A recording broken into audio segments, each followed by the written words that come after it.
హాల్‌లో అందరూ అలా కూర్చొని ఉంటారు. ఇంతలో ఒక పోస్ట్ వస్తుంది. పోస్ట్ రాగానే కావ్య అది అందుకొని చూస్తూ ఉంటుంది. అది చూసి సుభాష్ అయితే "ఏంటమ్మా అది" అని చెప్పి అడుగుతాడు. దాంతో కావ్య అయితే "అదే చూస్తున్నాను మావయ్య గారు" అని చెప్పి అంటుంది. ఇక కావ్య అయితే ఆ పోస్ట్‌ని ఓపెన్ చేసి మొత్తం అంతా చదువుతుంది. చదవగానే ఒక్కసారిగా షాక్ అయిపోతుంది. "ఏంటమ్మా అది? ఏముంది అందులో" అని చెప్పి సుభాష్ అంటాడు. దాంతో అక్కడ ఉన్న కావ్య ఇలా అంటూ ఉంటుంది.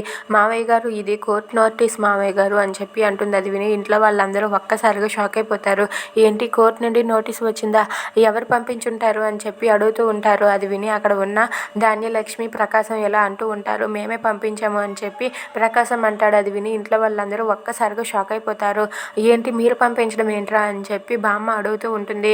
దాంతో ధాన్యలక్ష్మి అయితే "అవును అత్తయ్య గారు, మాకు ఈ ఆస్తిలో మా వాటా మాకు రాసి ఇవ్వమని మేము కోర్టు దగ్గరికి వెళ్ళామని చెప్పి అంటూ ఉంటుంది. అది విని ఇంట్లో వాళ్ళందరూ ఒక్కసారిగా షాక్ అయ్యి అలా ఉండిపోతారు.